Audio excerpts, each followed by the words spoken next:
La jungle de Nouvelle-Guinée semblait avaler le son lui-même. 18 août 1943. Le sergent Mitchell Page Jenkins de la première division des Marines regardait à travers l'enchevêtrement des lianes et des plantes aux larges feuilles, sa respiration régulière et mesurée. L'humidité lui collait à la peau comme une couverture chaude et mouillée tandis que la sueur lui coulait sur les tempes. Il pouvait sentir l'arrière-goût métallique de la peur dans sa gorge, mais ses mains restaient fermes sur son fusil Springfield M1903A1. À 300 yards devant, des tireurs d'élite japonais éliminaient méthodiquement quiconque se déplaçait le long de la crête qui menait à la position américaine. 4 Marines étaient déjà tombés ce matin-là. « Mon lieutenant, ils ont toute cette approche dans leur viseur », murmura Jenkins au lieutenant Harold Fitzroy, accroupi à côté de lui. « Nous ne pouvons pas avancer dans cette zone de tir mortel. Pas comme le commandement nous le demande. » Le visage du lieutenant se durcit. « Ce sont nos ordres, Jenkins. Nous montons cette crête dans 30 minutes. » Jenkins déglutit difficilement, ses yeux balayant la canopée dense de l'autre côté de la vallée. La doctrine standard exigeait que les tireurs d'élite opèrent depuis des positions dissimulées au sol, mais quelque chose dans l'angle de tir, la façon dont les tireurs japonais semblaient disparaître après chaque coup. « Mon lieutenant, ils ne sont pas au sol, » dit-il, sa voix à peine audible. « Ils sont dans les arbres, et c'est là que je dois être. » Les yeux de Fitzroy se plissèrent. « Absolument pas. Les tireurs d'élite des Marines opèrent selon le protocole. Nous n'allons pas grimper aux arbres comme de foutus singes. » Jenkins sentit le poids de sa décision peser sur sa poitrine plus fort que son équipement. « Avec tout le respect que je vous dois, mon lieutenant, si nous montons cette crête selon le protocole, nous serons tous morts avant le coucher du soleil. » Avant que Fitzroy ne puisse répondre, Jenkins avait déjà commencé à s'éloigner, se dirigeant vers un énorme banyan qui s'élevait à près de 100 pieds dans la canopée. « Jenkins !» siffla Fitzroy. « C'est un ordre direct. Revenez ici tout de suite. » Mais le sergent Mitchell Page Jenkins disparaissait déjà dans le feuillage, son fusil en bandoulière sur son dos. Alors qu'il commençait à grimper, son esprit fit un retour aux plateformes de tir qu'il avait construites, enfant, pour chasser les écureuils dans les campagnes du Mississippi. Ce souvenir le stabilisa tandis qu'il montait plus haut, sachant que sa carrière et la vie de ses camarades Marines dépendaient désormais de son ascension non autorisée. Personne dans la première division des Marines ne savait que la désobéissance d'un homme ce matin-là allait réécrire l'histoire du champ de bataille et sauver des dizaines de vies américaines dans la campagne brutale de Nouvelle-Guinée.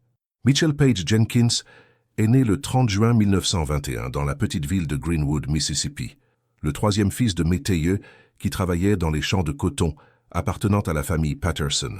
Dès son plus jeune âge, le père de Mitchell, Abraham Jenkins, lui avait appris à chasser pour compléter la maigre table familiale. À l'âge de 10 ans, le jeune Mitchell pouvait toucher un écureuil à 50 yards avec le vieux fusil .22 de son père. « Ce n'est pas une question d'avoir le fusil le plus sophistiqué, » disait son père. « C'est une question de savoir où être et quand rester immobile. » Ces leçons s'étaient cristallisées lors des longues journées où Mitchell construisait de petites plateformes dans les arbres, parfois à 15 ou 20 pieds du sol, où il attendait patiemment que le gibier passe en dessous.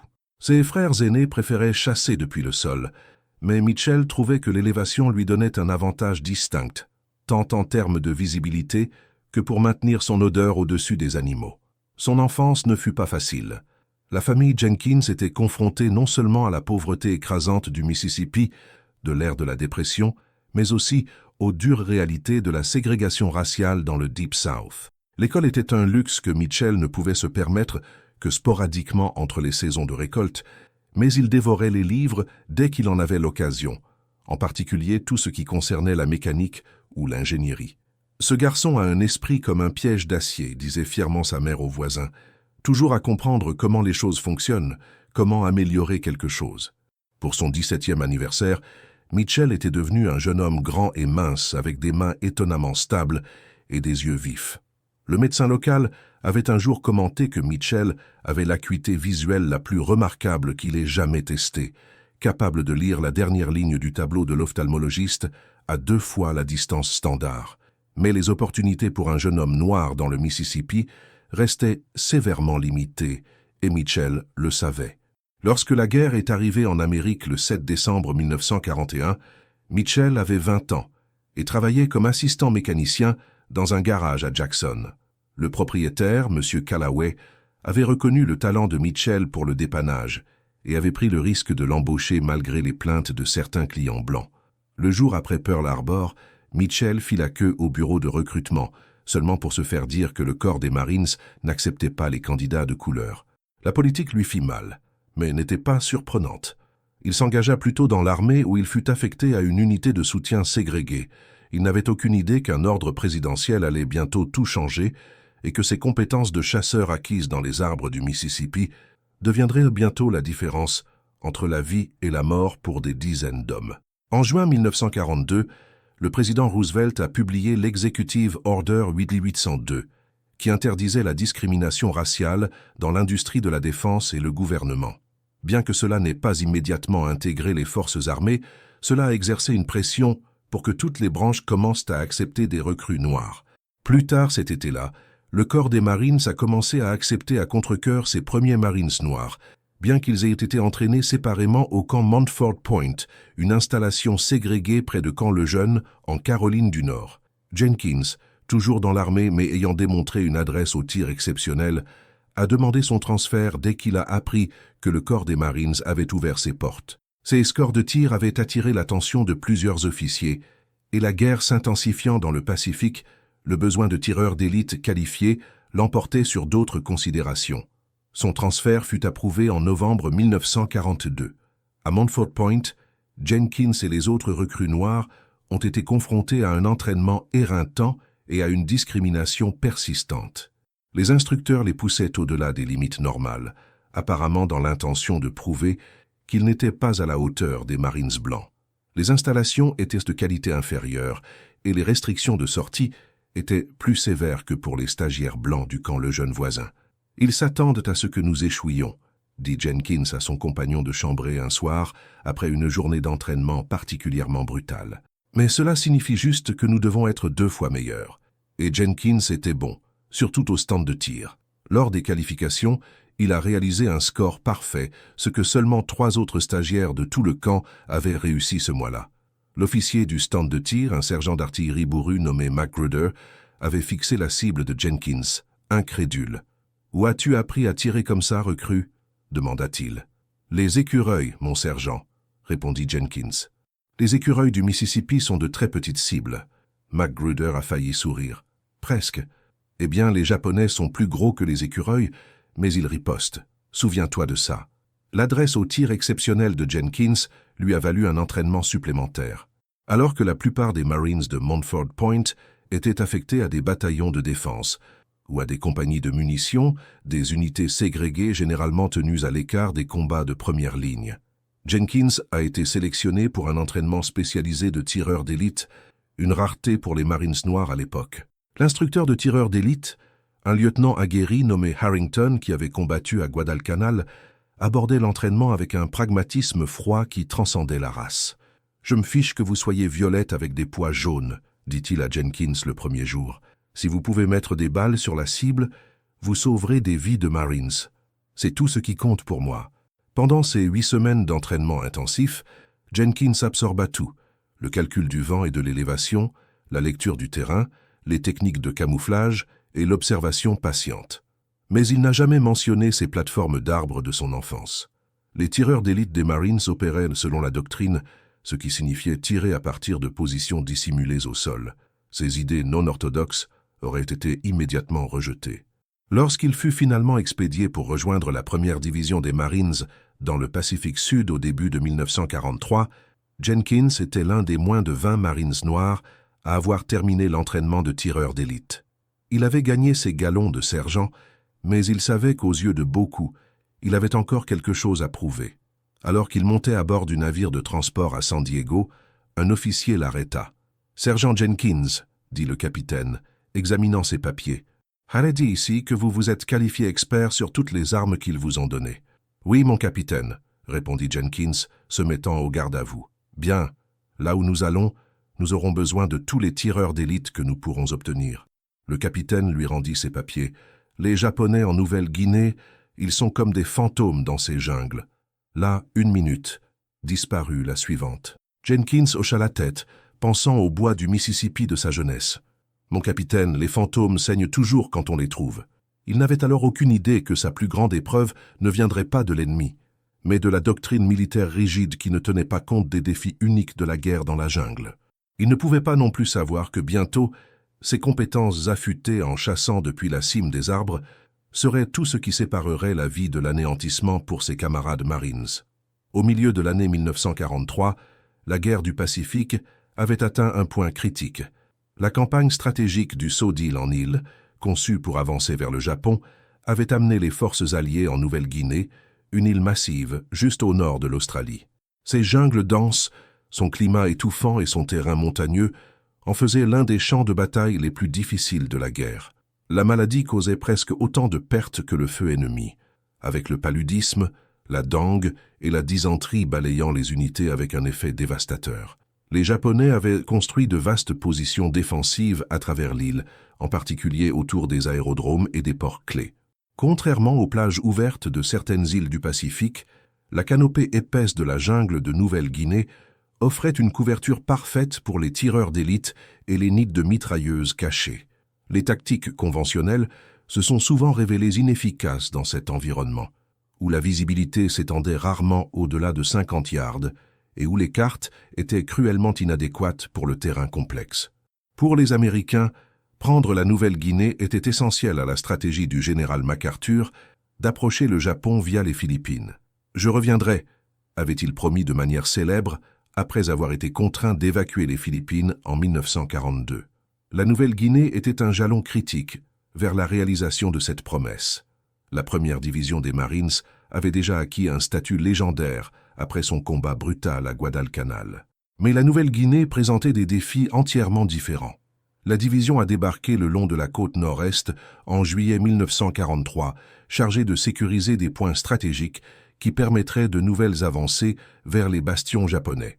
Les rapports de renseignement indiquaient que la 28e division d'infanterie japonaise avait fortifié une série de crêtes surplombant les approches côtières. Ces troupes japonaises vétéranes se battaient dans des conditions de jungle depuis des années et avaient perfectionné l'art du camouflage et de l'embuscade. Elles étaient retranchées, déterminées et dangereuses, surtout leurs tireurs d'élite, qui avaient développé des tactiques spécifiquement adaptées à l'environnement de la jungle. Ce que les commandants américains n'ont pas réussi à apprécier pleinement, c'est comment les tireurs d'élite japonais s'étaient adaptés au combat dans la jungle. La doctrine américaine standard enseignée dans chaque école de tireurs d'élite mettait l'accent sur les positions au sol dissimulées, avec de bons champs de tir. Mais le sous-bois dense de Nouvelle-Guinée limitait la visibilité depuis le sol, forçant des adaptations qui ne figuraient dans aucun manuel de terrain. Au moment où le sergent Jenkins et son unité se sont positionnés près des monts Torricelli le 15 août 1943, la campagne avait déjà coûté la vie à des centaines d'Américains. La première division des Marines reçut l'ordre de sécuriser une série de crêtes qui donnerait accès aux aérodromes japonais, plus à l'intérieur des terres. Ce qui aurait dû être une avance simple s'était transformé en un cauchemar d'ennemis cachés et d'embuscades dévastatrices. Le colonel Lewis Puller, le légendaire Chesty Puller, qui commandait le 1er régiment, avait réuni ses officiers pour un briefing la nuit précédant la décision fatidique de Jenkins. « Messieurs, » dit Puller, son visage illuminé par une lampe blindée dans la tente de commandement, « nos renseignements indiquent environ 200 défenseurs japonais retranchés sur ces crêtes. » Il pointa du doigt une carte étalée sur une table de fortune. « Ils sont bien ravitaillés, bien positionnés, et ils ont eu des mois pour se préparer. Mais nous sommes des Marines, et nous allons prendre ce terrain. » Le lieutenant Fitzroy leva la main. « Mon colonel, nous avons perdu 17 hommes à cause de tireurs d'élite au cours des 3 derniers jours, tous le long de la même approche. Je demande la permission d'envoyer une équipe de reconnaissance pour localiser ces positions de tir avant d'avancer. » Puller y réfléchit un instant. « Demande refusée. Lieutenant, nous n'avons pas le temps. Le commandement veut que cette crête soit sécurisée demain soir. Vous avancerez comme prévu à 09h. Les ordres étaient clairs. Avancez sur la crête en utilisant les tactiques standards de tir et de manœuvre, avec 3 pelotons se déplaçant par bons coordonnées, tandis que le tir de soutien des mitrailleuses supprimait les positions ennemies. C'était la doctrine manuelle du corps des Marines, éprouvée sur des dizaines de champs de bataille. Mais la Nouvelle-Guinée n'était pas un champ de bataille de manuel, et les défenseurs japonais ne se battaient avec aucun livre que les Marines avaient étudié. Ce que les Américains ignoraient, c'est que la force japonaise à laquelle ils faisaient face n'était pas les 200 défenseurs estimés par le renseignement, mais plus près de 350, y compris un groupe spécialisé de 35 tireurs d'élite qui avaient été spécifiquement entraînés pour les opérations dans la jungle. Ces tireurs d'élite avaient développé une tactique rarement vue auparavant. Ils opéraient à partir de plateformes soigneusement construites en hauteur dans la canopée de la jungle, où ils avaient une visibilité supérieure tout en restant pratiquement invisibles d'en bas. Depuis ces positions élevées, ils pouvaient observer les mouvements américains sur les approches de la crête et délivrer un feu dévastateur sous des angles inattendus. Les tactiques conventionnelles de contre-tireurs d'élite étaient inutiles contre un ennemi que personne ne pensait chercher dans la cime des arbres. La nuit précédant l'assaut prévu, Jenkins écouta attentivement le lieutenant Fitzroy informer le peloton sur l'opération du lendemain. « Nous nous déplaçons à 09h. 3 escouades avancent en séquence avec un feu de couverture de la 30e compagnie de mitrailleuses, expliqua Fitzroy, pointant un croquis sommaire du terrain. Le renseignement croit qu'il y a des tireurs d'élite japonais dans ces zones. Il encercla plusieurs endroits sur la carte. Gardez les yeux ouverts et vos têtes baissées. Le soldat de première classe Ramon Diaz, une recrue qui avait rejoint l'unité 2 semaines plus tôt, leva la main. Mon lieutenant, comment sommes-nous censés repérer des tireurs d'élite dans cette jungle? On voit à peine à 20 yards dans n'importe quelle direction. Vous ne les repérez pas, soldat, répondit Fitzroy sombrement. Vous repérez leur éclair de bouche si vous êtes chanceux. Sinon, vous continuez simplement d'avancer et vous faites confiance à vos camarades sur les flancs pour les avoir avant qu'ils ne vous aient.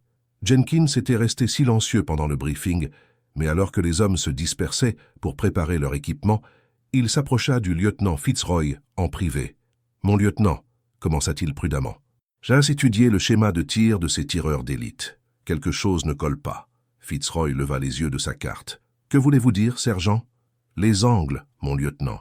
J'ai observé où nos hommes sont touchés. Les balles arrivent selon une trajectoire descendante, plus raide que ce à quoi on s'attendrait de quelqu'un tirant depuis le niveau du sol, même en tenant compte de la pente. » Le lieutenant fronça les sourcils. « Que suggérez-vous ?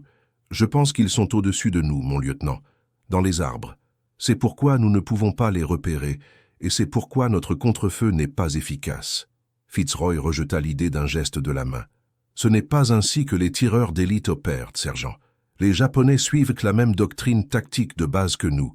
Le tir dans les arbres est instable et limite la mobilité. Aucun tireur d'élite entraîné ne choisirait cette position. » Jenkins voulait argumenter, mais savait que ce serait futile. La doctrine militaire était traitée comme parole d'évangile, et suggérer des alternatives, surtout venant de l'un des rares sous-officiers noirs de la division, serait probablement perçu comme présomptueux. Au lieu de cela, il hocha simplement la tête. « Oui, mon lieutenant, juste une pensée. Tenez-vous-en au plan, Jenkins, » avait dit Fitzroy. « Nous avançons à 09h. Cette nuit-là, tandis que la pluie battait la canopée de la jungle et dégouttait sur les Marines blottis en dessous, Jenkins resta éveillé, tournant le problème dans son esprit. Il pensa à ses jours d'enfance dans le Mississippi, au calme parfait qu'il atteignait dans ses plateformes d'arbres, à la perspective différente qu'apportait la hauteur. À l'aube, il avait pris sa décision, bien qu'il sût que cela pourrait lui coûter ses galons, voire pire. Alors que le premier soupçon de lumière du jour filtrait à travers le feuillage dense, le 18 août 1943, les Marines du 2e peloton se préparèrent pour leur avance. La crête devant eux semblait calme, presque paisible dans la lumière du petit matin. Les oiseaux appelèrent depuis la canopée, et les insectes bourdonnaient sans cesse autour des uniformes trempés de sueur des hommes. Jenkins vérifia son fusil Springfield une dernière fois, s'assurant que la lunette était correctement fixée et que le mécanisme était propre malgré l'humidité omniprésente de la jungle. À côté de lui, le soldat de première classe Diaz s'agitait nerveusement avec son M1 Garand. « Première fois que vous êtes vraiment dans le feu de l'action ?» demanda Jenkins doucement. Diaz hocha la tête, son jeune visage tendu. Entraîné pour les plages et la campagne ouverte. Personne n'a parlé de se battre contre des fantômes dans un enfer vert. Jenkins observa le jeune marine. Diaz ne devait pas avoir plus de 19 ans, avec une fine moustache qui semblait n'avoir fait son apparition que récemment. Il avait une photo d'une jolie fille aux cheveux sombres glissée dans son bandeau de casque. Une sœur, une petite amie ou une femme? Jenkins ne savait pas. « Écoutez, » dit Jenkins, « restez bas. Bougez quand le sergent vous le dit et surveillez les arbres. »« Les arbres » Diaz sembla confus. « Faites-moi juste confiance, ne scannez pas seulement le sol. Regardez en haut. » Le lieutenant Fitzroy se déplaçait parmi les hommes, vérifiant l'équipement et donnant des instructions de dernière minute. Quand il atteignit Jenkins, il s'arrêta. « Votre travail est de repérer et d'éliminer tout tireur d'élite ciblant notre avancée, sergent. Protocole standard de contre-tireur d'élite. Compris. »« Oui, mon lieutenant, » répondit Jenkins, sachant déjà qu'il ignorerait cet ordre dès que le lieutenant serait hors de vue. À précisément 09h, la première escouade commença à monter la crête, utilisant la couverture éparse fournie par les rochers et la végétation. Jenkins resta en retrait, observant attentivement tout signe d'activité ennemie. Pendant 5 minutes, l'avance se poursuivit sans incident. Puis, soudain, un coup de feu retentit, suivi rapidement d'un autre. 2 Marines tombèrent, l'un se serrant la gorge, l'autre touché au centre de la poitrine. « Tireur d'élite !» cria quelqu'un, et les Marines plongèrent à couvert, ripostant à l'aveuglette dans la jungle. Le lieutenant Fitzroy rampa jusqu'à la position de Jenkins. « Pouvez-vous voir d'où ça vient ?» Jenkins scanna la ligne d'arbres opposés, regardant non pas le sol, mais vers la canopée. Pendant un instant, il crut apercevoir quelque chose, un léger mouvement à environ 60 pieds de hauteur dans un grand banyan. « Je crois que oui, mon lieutenant, mais j'ai besoin d'un meilleur point d'observation. » Avant que Fitzroy ne puisse répondre, 3 autres coups de feu claquèrent dans l'air humide, et un autre marine tomba. Les tireurs d'élite japonais les éliminaient avec une précision méthodique, apparemment immunisés contre le feu de riposte, dirigé au niveau du sol. Ce fut à ce moment que Jenkins prit sa décision fatidique, se glissant loin de l'unité principale et se dirigeant vers un banyan massif qui se tenait derrière leur position. Alors qu'il commençait son ascension non autorisée, il savait qu'il violait des ordres directs et la doctrine établie. S'il survivait, il pourrait faire face à une cour martiale. Si son intuition était fausse, il abandonnerait son unité au combat, l'une des infractions les plus graves du droit militaire. Mais quelque chose au fond de lui disait qu'il avait raison. Et s'il l'était, la vie de dizaines de Marines était en jeu. La montée fut ardue, rendue plus difficile par la nécessité d'empêcher son fusil de s'accrocher aux branches et aux lianes. Jenkins se déplaçait prudemment, testant chaque prise avant d'y engager son poids. Le vaste système de racines aériennes du banyan fournissait des prises naturelles, et des années à grimper aux chênes et aux carrières du Mississippi lui avaient appris à répartir efficacement son poids. À 50 pieds de hauteur, il trouva ce qu'il cherchait. Une plateforme naturelle formée par plusieurs grandes branches convergentes, partiellement dissimulées par le feuillage, mais offrant une vue imprenable sur la crête et la jungle opposée. Il s'installa en position, essuyant la sueur de ses yeux, et décrocha soigneusement son fusil. À travers sa lunette, le champ de bataille prenait un aspect entièrement différent. Ce qui avait semblé être un mur impénétrable de végétation depuis le sol révélait maintenant des motifs et des ouvertures subtiles. Jenkins scanna méthodiquement la canopée de la forêt de l'autre côté de la crête, cherchant toute irrégularité qui pourrait indiquer une présence humaine. Là, à environ 60 degrés à sa droite, à environ 300 yards, quelque chose ne correspondait pas au motif naturel du feuillage. Jenkins ajusta sa lunette, se concentrant attentivement. Une plateforme similaire à la sienne avait été construite là où plusieurs branches d'un grand arbre s'entrecoupaient, partiellement cachées par un feuillage stratégiquement placé, et sur cette plateforme gisait un tireur d'élite japonais, son fusil pointé sur la crête où les Marines américains étaient toujours cloués au sol. Jenkins prit une profonde inspiration, calculant la distance, le vent et la légère chute que la gravité imposerait à sa balle sur cette portée. Il expira lentement, puis retint son souffle, pressant la gâchette avec une pression délibérée. Le fusil recula contre son épaule, le coup de feu résonnant à travers la canopée. À travers sa lunette, il vit le tireur d'élite japonais tressaillir une fois, puis devenir immobile. Un de moins. Jenkins changea légèrement de position, cherchant des cibles supplémentaires. Maintenant qu'il savait quoi chercher, d'autres plateformes devinrent visibles à son œil exercé. Là, 70 yards à gauche de sa première cible, un autre nid de tireurs d'élite, et au-delà un autre. Les Japonais avaient créé un champ de tir entrecroisé depuis la canopée, invisible à quiconque opérant selon des tactiques standards basées au sol. Pendant les 20 minutes suivantes, Jenkins travailla méthodiquement, identifiant et éliminant les tireurs d'élite japonais un par un. Chaque tir nécessitait un calcul minutieux et une exécution parfaite. Entre les tirs, il changeait légèrement de position sur la plateforme pour éviter de révéler son emplacement à cause de l'éclair de Bush ou du mouvement. Au sol, les Marines du deuxième peloton furent initialement confus par le bruit d'un fusil tirant derrière et au-dessus d'eux. Le lieutenant Fitzroy scanna la zone, essayant de localiser la source du tir. « Est-ce l'un des nôtres » demanda-t-il à l'opérateur radio à côté de lui. « Je crois que c'est Jenkins, mon lieutenant » répondit le radio. « Je l'ai vu se diriger vers ce grand arbre derrière nous il y a environ 20 minutes. » Le visage de Fitzroy s'assombrit de colère. Bon sang, il a désobéi à un ordre direct. Mais avant qu'il ne puisse en dire plus, ils remarquèrent quelque chose de remarquable. Le feu mortel et précis des tireurs d'élite japonais qui les avaient cloués au sol diminuait. Un par un, les positions de tir ennemies devenaient silencieuses. Le soldat de première classe Diaz, qui s'était blotti contre une bûche tombée, releva la tête avec prudence. « Mon lieutenant, je pense que peu importe ce que fait Jenkins, ça fonctionne. Les Japs tombent comme des mouches. » Fitzroy regarda, incrédule, la situation se transformer. Après 10 minutes, sans subir de nouvelles pertes, il prit une décision. « Première escouade, préparez-vous à avancer, » ordonna-t-il. « Deuxième escouade, tir de couverture. » Les Marines avancèrent prudemment au début, puis avec une confiance grandissante, lorsqu'ils réalisèrent que les tireurs d'élite japonais qui les avaient terrorisés étaient systématiquement éliminés. Depuis sa position élevée, Jenkins poursuivit son travail méthodique, identifiant et neutralisant une position ennemie après l'autre. 2 heures après le début de l'opération, Jenkins avait confirmé l'élimination de 17 tireurs d'élite ennemis. Sa position dans la canopée lui donnait le même avantage que celui que les Japonais exploitaient, mais avec une différence cruciale.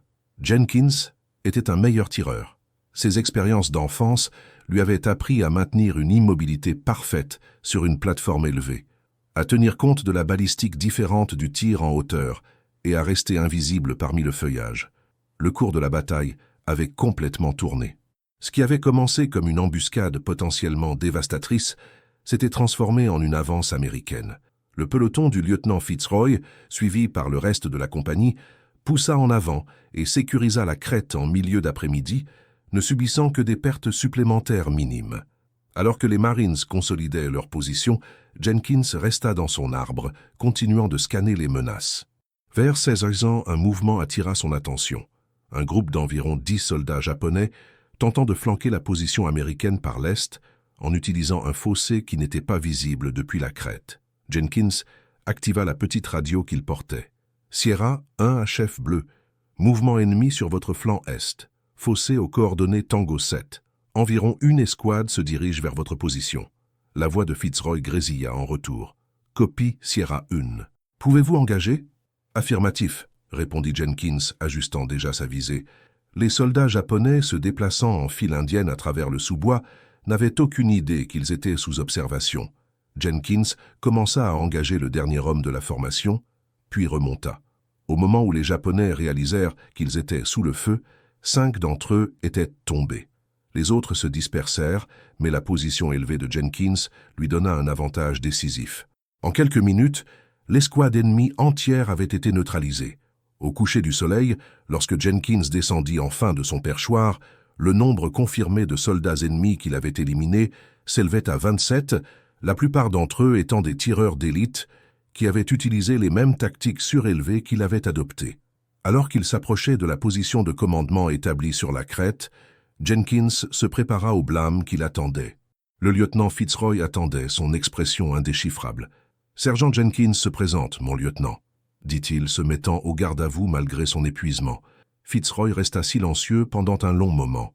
Finalement, il parla. « Vous avez désobéi à un ordre direct, sergent. »« Oui, mon lieutenant, je l'ai fait. »« Vous avez abandonné votre position assignée sans autorisation. »« Oui, mon lieutenant. » L'expression sévère de Fitzroy se transforma soudainement en un sourire fatigué. « Et vous avez sauvé toute cette opération. 27 éliminations confirmées, Jenkins. L'action de contre-tireur d'élite la plus efficace que j'ai jamais vue. » Jenkins resta au garde-à-vous, incertain de la façon de répondre. « Repos, sergent, » dit Fitzroy. « Le colonel Puller veut vous voir, et pour ce que ça vaut, je vous recommande pour une Silver Star. » La rencontre avec le colonel Puller fut brève, mais lourde de conséquences. Le légendaire officier des Marines écouta attentivement Jenkins expliquer son raisonnement et décrire les tactiques de tireurs d'élite japonaises qu'il avait observées. « Donc, Vous avez compris qu'ils étaient dans les arbres à cause de l'angle de tir, demanda Puller. Oui, mon colonel, et parce que nous ne pouvions pas les repérer malgré des champs de tir dégagés, ils devaient être au-dessus de notre ligne de mire. Puller hocha la tête pensivement. Et vous avez appris cette affaire de grimper aux arbres en chassant les écureuils dans le Mississippi? Oui, mon colonel. Mon père me l'a appris.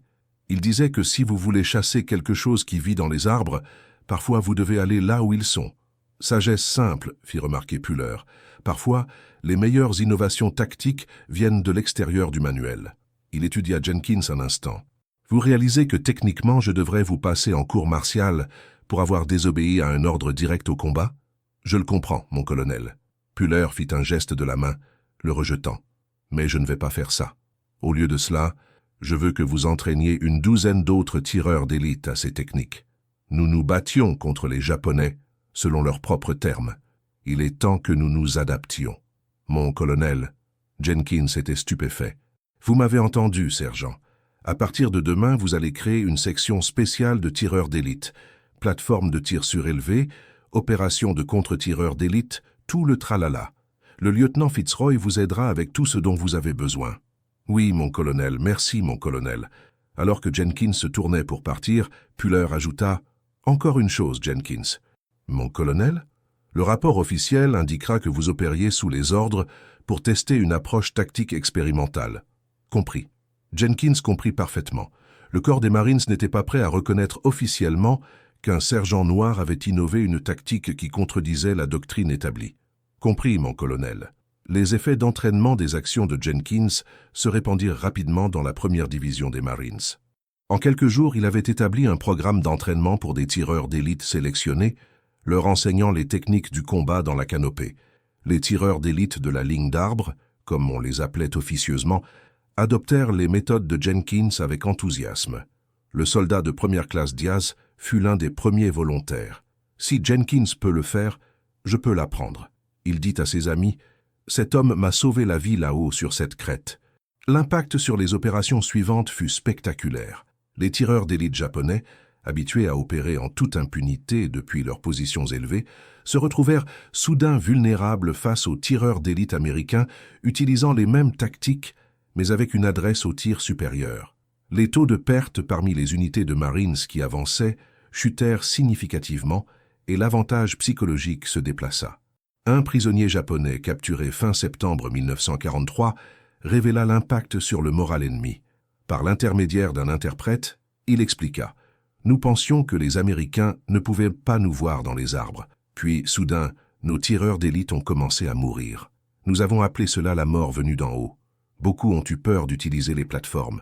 En octobre, la technique du perchoir en cime d'arbre, telle qu'elle fut documentée dans les rapports de terrain non officiels, était devenue une procédure standard pour les opérations de tireurs d'élite des Marines dans les environnements de jungle. Jenkins continua de mener l'offensive, participant à des opérations tout au long de la campagne de Nouvelle-Guinée et accumulant un total de 49 éliminations ennemies confirmées, toutes depuis des positions élevées.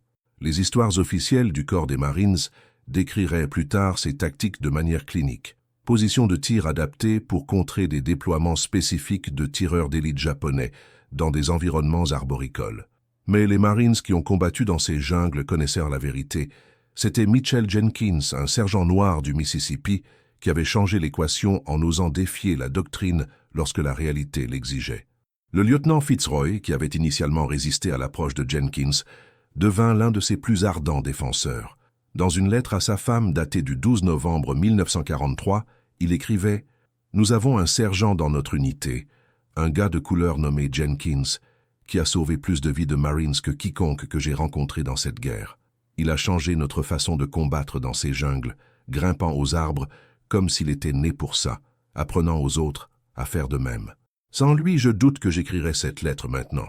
C'est drôle comme l'homme que j'ai failli faire passer en cour martiale pour désobéissance est devenu quelqu'un que je suivrai jusqu'en enfer. » Pour Jenkins, la validation de son approche apporta une satisfaction tranquille.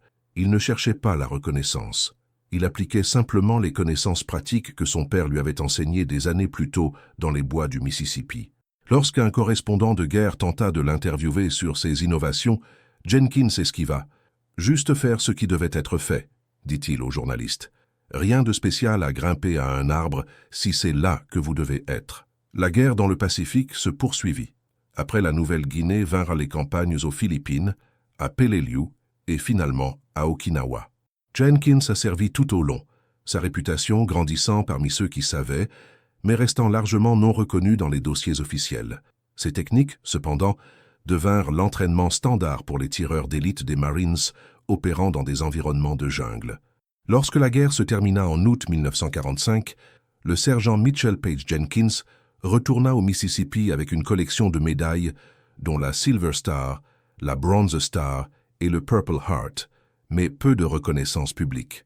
Comme beaucoup de vétérans noirs, il découvrit que le pays pour lequel il avait combattu lui refusait toujours les droits et opportunités fondamentaux.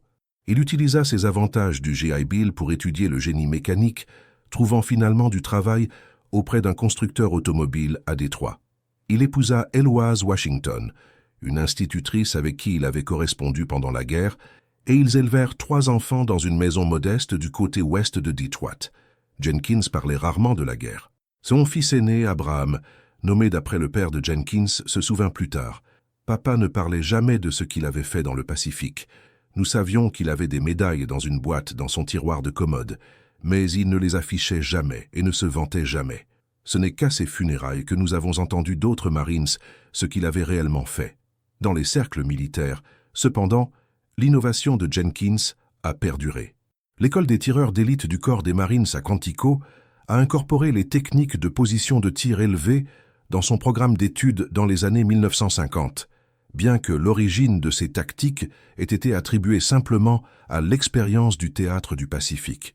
Pendant la guerre du Vietnam, lorsque les forces américaines furent de nouveau confrontées au combat dans la jungle, la tactique de la ligne d'arbres fut redécouverte et déployée, sauvant d'innombrables vies américaines. En 1972, près de 3 décennies après ses actions en Nouvelle-Guinée, Jenkins reçut une lettre inattendue de l'école des tireurs d'élite du corps des Marines à Quantico. Le lieutenant-colonel Robert Davidson, l'officier commandant, avait fait des recherches sur les origines des tactiques de tireurs d'élite élevés et avait découvert le rôle de Jenkins. La lettre disait en partie « Cher Monsieur Jenkins, il a été porté à notre attention à travers des rapports d'action déclassifiés que vous êtes l'auteur de ce que nous enseignons maintenant comme tactique de déploiement élevée à tous nos étudiants tireurs d'élite. Vos innovations en Nouvelle-Guinée sont devenues la pierre angulaire de la doctrine moderne des tireurs d'élite. Nous serions honorés si vous envisagiez de visiter nos installations pour parler avec nos instructeurs et étudiants de vos expériences. » Jenkins, alors âgé de 51 ans et supervisant une chaîne de montage chez Ford, a initialement refusé, mais sa femme l'a persuadé qu'il était important que l'histoire complète soit racontée. En mai 1972, il visita Quantico, où il fut reçu avec des honneurs qui avaient été longtemps retardés. Un jeune instructeur de tireurs d'élite, après avoir entendu Jenkins décrire sa plateforme improvisée dans le Banyan, lui demanda pourquoi il avait risqué sa carrière en désobéissant aux ordres. Jenkins réfléchit un instant avant de répondre. « Parfois, le livre de règles ne correspond pas à ce qui est sous vos yeux. Quand cela arrive, vous devez faire confiance à ce que vous voyez, pas à ce qu'on vous a dit. Les Japonais tuaient mes frères depuis les arbres, alors c'est là que je devais être pour les arrêter. » Mitchell Page Jenkins est décédé en 1989 à l'âge de 68 ans. Sa nécrologie dans le Detroit Free Press ne fit qu'une mention passagère de son service militaire, notant qu'il était un marine décoré qui avait servi dans le Pacifique. Comme tant d'hommes de sa génération, son courage et son innovation extraordinaire sont restés largement méconnus dans la mémoire publique. Mais dans le monde spécialisé des tireurs d'élite militaire, son héritage a perduré. Aujourd'hui, les positions de tir élevées sont la doctrine standard pour les opérations de tireurs d'élite dans les terrains boisés du monde entier. À l'école des tireurs d'élite du corps des Marines, les instructeurs se réfèrent encore occasionnellement à certaines techniques comme la position Jenkins, bien que peu se souviennent maintenant de l'origine du nom. En 2012, l'historienne militaire, Dr. Eleanor Westfield a publié Invisible Innovations, Forgotten Tactical Developments of World War II, qui comprenait un chapitre sur Jenkins et ses techniques de plateforme d'arbre. Grâce à des entretiens avec des Marines survivants qui avaient servi avec lui et à un examen approfondi des rapports d'après-action, Westfield a reconstitué l'histoire complète de la façon dont la volonté d'un homme de défier la doctrine avait changé le cours de la guerre dans la jungle. Ce qui rend l'histoire de Jenkins si remarquable, écrivit Westfield, n'est pas seulement l'efficacité de son innovation, mais le courage moral qu'elle a exigé. Face à la fois à la résistance institutionnelle aux nouvelles idées et aux barrières raciales de son époque, Jenkins a choisi d'agir selon sa conviction qu'il existait une meilleure façon de protéger ses camarades Marines. En agissant ainsi, il a démontré que le véritable génie militaire ne provient souvent pas de l'adhérence rigide à la doctrine, mais de la capacité à s'adapter lorsque les circonstances l'exigent. Dans une lettre découverte parmi les effets de Jenkins après sa mort, le lieutenant Fitzroy, qui avait maintenu une correspondance avec lui pendant des décennies après la guerre, l'a peut-être résumé le mieux. « L'histoire ne se souviendra peut-être pas de ce que vous avez fait ce jour-là en Nouvelle-Guinée, Mitch, mais ceux d'entre nous qui y étaient ne l'oublieront jamais. Vous nous avez appris que parfois, le courage signifie savoir quand enfreindre les règles et que la sagesse peut venir d'endroits inattendus. Je me suis souvent demandé combien de jeunes hommes sont rentrés chez eux auprès de leur famille, parce que vous avez eu le courage de grimper à cet arbre quand tout le monde disait de rester au sol. » Au cours des décennies qui ont suivi la Seconde Guerre mondiale, le corps des Marines des États-Unis a évolué de manière significative, tant en tactique qu'en composition. L'intégration raciale des forces armées, officiellement ordonnée par le président Truman en 1948, a progressivement transformé l'armée des unités ségrégées à une force combattante plus unifiée. Les contributions des Marines noirs comme Mitchell Jenkins, autrefois obscurcis par les préjugés de l'époque, ont lentement gagné en reconnaissance grâce aux efforts déterminés des historiens et des anciens combattants. Au Musée national du corps des Marines près de Quantico, Virginie, un petit affichage ajouté en 2015 reconnaît enfin les tactiques en cime d'arbre lancées dans la campagne du Pacifique avec une photographie de Jenkins et une brève description de son innovation. C'est une reconnaissance modeste pour une action qui a sauvé des dizaines, peut-être des centaines de vies américaines. Le docteur James Hicks, petit-fils de Jenkins, qui est professeur d'histoire militaire à l'université Howard, a travaillé pour s'assurer que les contributions de son grand-père ne soient pas oubliées. Ce qui est remarquable dans l'histoire de mon grand-père n'est pas seulement ce qu'il a fait, mais quand il l'a fait, a expliqué Hicks dans une interview récente. C'était 1943. L'armée était encore ségrégée. Les Marines noirs se battaient encore pour le respect de base, sans parler de la reconnaissance pour les innovations tactiques. Pourtant, en ce moment de crise, quand des vies étaient en jeu, il a choisi d'agir selon ce qu'il savait être juste, quelles que soient les conséquences potentielles pour sa carrière. La technique du perchoir en cime d'arbre lancée par Jenkins a évolué vers ce que la doctrine militaire moderne appelle le déploiement de plateformes de tir élevées, désormais une partie standard de l'entraînement des tireurs d'élite pour les environnements de jungle et de forêt. L'idée fondamentale que parfois la meilleure façon de contrer un ennemi est d'adopter et d'améliorer ses propres tactiques reste aussi valable aujourd'hui qu'elle l'était en cette journée humide d'août 1943. L'ancien sergent-chef Raymond Diaz, décédé en 2010 à l'âge de 86 ans, était peut-être le dernier marine survivant qui avait été directement entraîné par Jenkins en 1943. Dans un témoignage oral enregistré pour le Veterans History Project en 2005, Diaz se souvint de l'impact que Jenkins avait eu sur lui en tant que jeune marine. « J'étais juste un gamin de 19 ans effrayé du Bronx », se souvint Diaz. « Jamais vu la jungle auparavant, jamais reçu de tir. Jenkins m'a pris sous son aile, m'a appris à bouger, à voir, à rester en vie.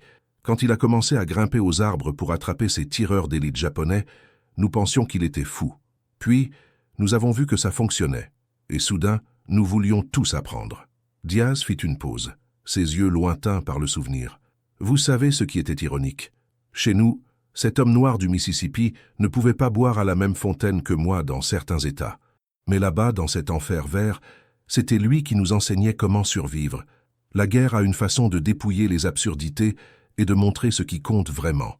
L'innovation tactique introduite par Jenkins est issue d'une confluence unique d'expériences personnelles et de nécessités sur le champ de bataille. Ces techniques de chasse d'enfance développées pour la survie pratique dans le Mississippi rural se sont révélées parfaitement adaptées aux défis de la guerre dans la jungle.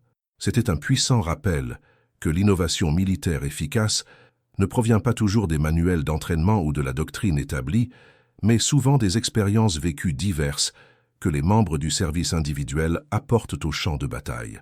Jenkins n'a jamais cherché à être reconnu pour ses actions. Dans les quelques interviews qu'il a données à la fin de sa vie, il a constamment souligné qu'il faisait simplement ce qui devait être fait pour protéger ses camarades Marines. « Je n'ai pas grimpé à cet arbre pour faire l'histoire », dit-il à un historien militaire en 1987, 2 ans avant sa mort. « J'y ai grimpé parce que c'est là que je pouvais voir l'ennemi. Parfois, les solutions les plus simples sont les plus difficiles à voir lorsque vous êtes entraîné à regarder dans une seule direction. Cette perspective, la volonté de regarder au-delà de la doctrine établie lorsque les circonstances l'exigent, représente l'une des leçons les plus précieuses de l'histoire de Jenkins. Les organisations militaires, avec leur accent nécessaire sur la discipline et les procédures standardisées, ont parfois du mal à s'adapter rapidement aux défis inattendus. Il incombe souvent aux membres du service individuel, s'appuyant sur leurs antécédents et leurs idées uniques, de combler l'écart entre la doctrine et la réalité. Le colonel Marcus Harrison, un ancien instructeur de tireurs d'élite à Quantico, qui a ensuite fait des recherches sur les techniques de Jenkins pour des applications modernes, a observé « Ce que Jenkins a fait n'était pas seulement efficace tactiquement, cela représentait une façon fondamentalement différente de penser au problème. Au lieu d'essayer de combattre les Japonais selon notre doctrine, il a reconnu la valeur de leur approche, puis l'a améliorée en utilisant sa propre expérience. Ce genre de pensée adaptative est ce que nous essayons de cultiver chez les Marines d'aujourd'hui. Les 27 tireurs d'élite ennemis que Jenkins a éliminés le 18 août 1943 ne représentent que l'impact le plus immédiat de son innovation. La véritable mesure de sa contribution réside dans les innombrables Marines dont les vies ont été sauvées à mesure que ces techniques se sont répandues dans le théâtre du Pacifique. À la fin de la campagne, les positions de tireurs d'élite élevés étaient devenues une pratique standard, réduisant considérablement les pertes dues aux tireurs d'élite japonais cachés qui avaient auparavant terrorisé les troupes qui avançaient. Un rapport d'après-action déclassifié de la campagne des Philippines, en 1944, notait « L'implémentation des tactiques de contre-tireurs d'élite élevés a réduit les pertes dues aux tireurs d'élite ennemis d'environ 65% par rapport aux opérations précédentes. » Bien que le rapport ne mentionne pas Jenkins par son nom, c'est son improvisation qui avait catalysé ce changement d'approche. Pour les forces japonaises, l'adoption soudaine par les Américains de leurs propres tactiques a créé un impact psychologique important. Le journal d'un officier japonais capturé, trouvé pendant la campagne de Leyte, contenait cette entrée révélatrice. Les Américains ont appris à se battre comme des fantômes dans les arbres. Nos tireurs d'élite ne se sentent plus en sécurité. Les chasseurs sont devenus les chassés. Le témoignage le plus poignant de l'impact de Jenkins est peut-être venu sous la forme de lettres qu'il a reçues des décennies après la guerre. Dans les années 1970 et 80, alors que les organisations d'anciens combattants aidaient les anciens Marines à se reconnecter, Jenkins a commencé à recevoir de la correspondance d'hommes qui avaient servi dans le théâtre du Pacifique. « Vous ne vous souviendriez pas de moi », commençait une lettre. Mais j'étais une recrue qui a rejoint la compagnie Fox en novembre 1943. La première chose que notre sergent nous a dit, c'était d'apprendre la méthode Jenkins si nous voulions rester en vie en pays tireur d'élite. Je suis rentré chez ma famille grâce à ce que vous avez enseigné à ceux qui m'ont enseigné. Merci n'est pas assez, mais c'est tout ce que j'ai à offrir. Un autre a écrit simplement « J'ai 3 enfants et 7 petits-enfants qui n'existeraient pas sans ce que vous avez fait dans ces jungles. Que Dieu vous bénisse, sergent Jenkins. » Ces reconnaissances personnelles signifiaient plus pour Jenkins que toute reconnaissance officielle. Comme sa femme, Éloise, l'a rappelé plus tard, ces lettres le faisaient pleurer. Mitchell n'était pas un homme qui pleurait facilement, mais entendre ces garçons, des hommes alors avec leurs propres enfants adultes, cela le touchait profondément. Au cours de ces dernières années, Jenkins s'est parfois adressé à des groupes scolaires à Détroit, parlant de ses expériences de guerre, bien qu'il ait toujours minimisé son propre rôle. Il a souligné à la place l'importance de penser de manière indépendante et d'avoir le courage d'agir selon ses convictions, même lorsqu'elles allaient à l'encontre de l'autorité établie. Parfois, la bonne chose à faire n'est pas la chose qu'on vous dit de faire, disait-il aux élèves. Vous devez regarder avec vos propres yeux et penser avec votre propre esprit. C'est vrai, que vous soyez en guerre ou que vous viviez simplement votre vie de tous les jours. Lorsque Mitchell Page Jenkins fut mis au repos avec les honneurs militaires au Great Lakes National Cemetery à Holly, Michigan, en 1989, ses funérailles furent suivies non seulement par sa famille et ses amis locaux, mais par plusieurs Marines vieillissants qui avaient voyagé à travers le pays pour lui rendre hommage. Parmi eux se trouvait l'ancien lieutenant Harold Fitzroy, alors dans la soixantaine, qui plaça sa propre Silver Star sur le cercueil de Jenkins. « Il l'a mérité plus que je ne l'ai jamais fait », dit Fitzroy à la veuve de Jenkins. « J'ai juste suivi le livre de règles. Mitch a eu le courage d'en écrire un nouveau quand ça comptait le plus. » L'histoire du sergent Mitchell Page Jenkins et de son innovation de perchoir en cime d'arbre illustre une vérité intemporelle sur la guerre et l'ingéniosité humaine. Dans le chaos et la complexité du combat, la victoire dépend souvent non pas de l'adhérence rigide à la doctrine établie, mais de la capacité à s'adapter, à innover et à appliquer des idées personnelles uniques à des défis sans précédent. Elle met également en lumière une vérité plus inconfortable sur l'histoire américaine, que les contributions des membres du service noir ont souvent été négligées ou délibérément obscurcies. Leurs innovations attribuées à l'institution militaire plutôt qu'aux individus qui les ont conçues. La reconnaissance progressive du rôle de Jenkins dans le développement des tactiques de tireurs d'élite élevés représente une petite mais significative correction de ce schéma historique. Aujourd'hui, les tireurs d'élite des Marines qui s'entraînent à Quantico apprennent toujours à établir des positions de tir dans des endroits élevés, lorsqu'ils opèrent dans des environnements forestiers. Les détails techniques ont évolué avec l'équipement et la compréhension moderne, mais l'idée fondamentale que parfois vous devez rencontrer l'ennemi sur son propre terrain, puis faire mieux, reste inchangée depuis ce jour d'août humide en 1943, où un jeune sergent du Mississippi décida de grimper à un arbre. Pour les chefs militaires modernes, l'histoire de Jenkins offre une leçon précieuse sur l'importance de cultiver et d'écouter les diverses perspectives au sein des rangs. Sa contribution unique est issue directement de ses expériences prémilitaires, des expériences qui différaient significativement de celles des officiers qui avaient écrit les doctrines tactiques de l'époque. Cela suggère que l'efficacité militaire est améliorée non pas en imposant l'uniformité de la pensée, mais en créant de l'espace pour que des antécédents et des approches variées informent la résolution de problèmes collectifs. Le docteur Eleanor Westfield, dans la conclusion de son chapitre sur Jenkins, a observé « Ce qui rend l'innovation possible dans les organisations militaires n'est pas seulement la connaissance technique ou la doctrine tactique, mais les expériences vécues que les membres du service apportent de leur vie civile. Les techniques de chasse de Jenkins, développées par nécessité dans le Mississippi rural, se sont révélées parfaitement adaptées aux défis de la guerre dans la jungle. Cela nous rappelle que la diversité d'expériences n'est pas seulement un bien social, mais un avantage tactique. En 2017, près de 74 ans après les actions de Jenkins en Nouvelle-Guinée, l'école des tireurs d'élite du corps des Marines a officiellement nommé son cours avancé de position élevée le protocole Jenkins, en reconnaissance tardive de sa contribution. Une petite plaque à l'établissement de formation porte sa photographie et une inscription simple « Sergent Mitchell P. Jenkins, innovation née de la nécessité, 18 août 1943. » C'est un mémorial modeste pour une action qui a sauvé d'innombrables vies et a influencé la doctrine militaire pendant des générations. Mais c'est peut-être approprié pour un homme qui n'a jamais cherché la reconnaissance, qui a simplement vu ce qui devait être fait et l'a fait indépendamment des règles ou des conséquences potentielles. Les jungles de Nouvelle-Guinée ont depuis longtemps reconquis les crêtes où Jenkins et ses camarades Marines ont combattu. Le banyan massif qui a fourni sa première plateforme de tir élevé est probablement tombé et est retourné à la terre. Mais les effets d'entraînement de cette seule décision de grimper quand d'autres sont restés au sol, de s'adapter quand d'autres ont adhéré à la doctrine, continuent d'influencer les tactiques et l'entraînement militaire à ce jour. En réfléchissant à l'histoire de Jenkins, nous pourrions nous demander, aurions-nous eu le courage d'enfreindre les règles lorsque des vies en dépendaient? Aurions-nous reconnu la valeur d'une approche qui contredisait tout ce qui nous avait été enseigné? Et aurions-nous eu l'humilité d'apprendre des tactiques d'un ennemi plutôt que de les rejeter d'emblée? Ces questions restent pertinentes pour les chefs militaires aujourd'hui.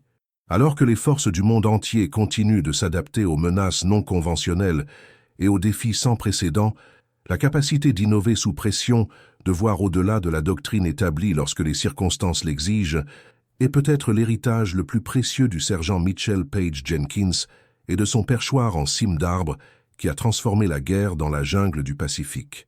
L'histoire de ce seul tireur d'élite marine noire du Mississippi nous rappelle que parfois, la solution la plus efficace ne vient pas en suivant le chemin établi, mais en ayant le courage d'en tracer un nouveau. En guerre, comme dans la vie, la capacité à s'adapter et à innover fait souvent la différence entre l'échec et le succès, ou entre la vie et la mort. Partagez cette vidéo si vous pensez que plus de gens devraient connaître les héros méconnus qui ont changé le cours de l'histoire, grâce à leur courage de penser différemment quand cela comptait le plus.